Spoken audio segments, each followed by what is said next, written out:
Photo by Jeremy Paige. Unsplash. This article originally appeared on Vice Canada.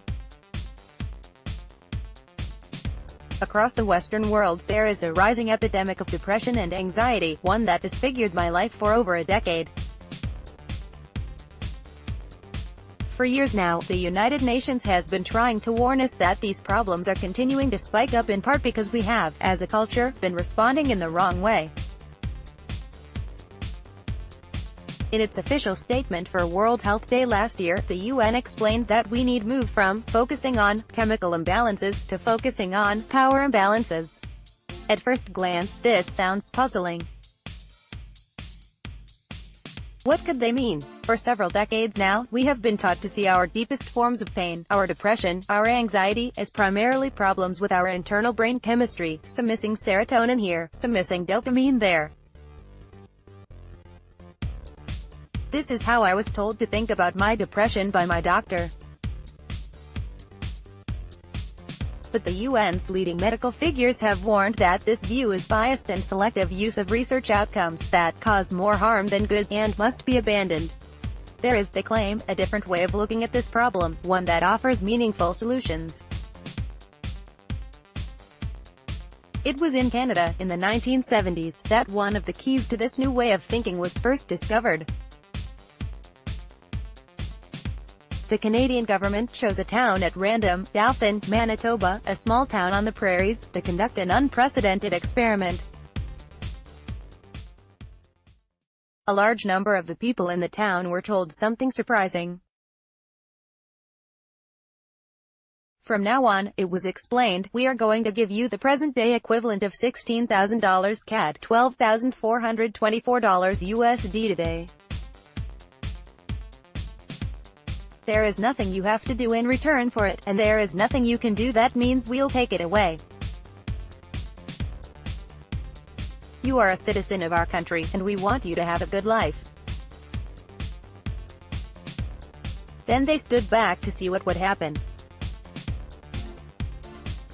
Drevel and Forget, of the University of Manitoba, has carried out the most detailed research on this 3-year experiment in a universal basic income.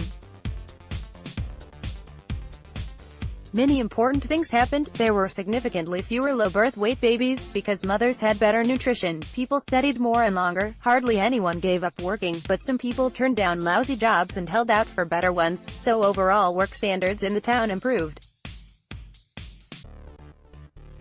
But the most important result: a big fall in depression, anxiety, and other forms of mental illness. In just 3 years, hospitalizations due to mental illness fell as much as 8.5%. Compare that to the past decade, where global depression rates have risen by 18%. Why? If depression is primarily, as we have been led to believe by pharmaceutical company marketing campaigns, a problem with our brain chemistry, this makes no sense. The brains of the people of Dauphin did not suddenly evolve in those 3 years. But the World Health Organization, the leading medical body in the world, has explained, mental health is produced socially. The presence or absence of mental health is above all a social indicator and requires social as well as individual solutions. In reality, depression and anxiety are produced by a broad range of factors. Some are biological, but many are social and psychological. This requires us to think differently about how we respond to depression and anxiety. Dr. Forget told me, after she interviewed many of the people who had been on the Guaranteed Income program, that it works as an antidepressant.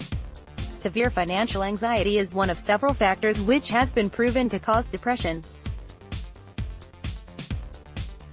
Reducing that cause reduces the amount of depression.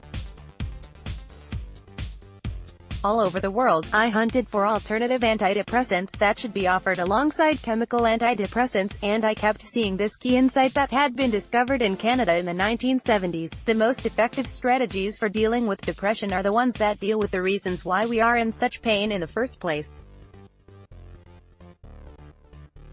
This is why there is such excitement across the world that Ontario has now embarked on a new experiment in giving a guaranteed income to 4,000 people, to see the results. To comprehend what the UN and the World Health Organization are telling us, we need to fundamentally adjust our picture of these problems. When depressed people are told that their pain is simply the product of impaired brain chemistry, what they are implicitly told is, your pain is meaningless. It's like a glitch in a piece of computer code. But in fact, the emerging evidence tells depressed people, your pain makes sense. It is, in part, a response to deep forces in our culture and our society. And that can be treated with a very different kind of antidepressant. Sign up for our newsletter to get the best advice delivered to your inbox daily. Johann Hari is author of the controversial book Lost Connections, which challenges conventional understanding of anxiety and depression.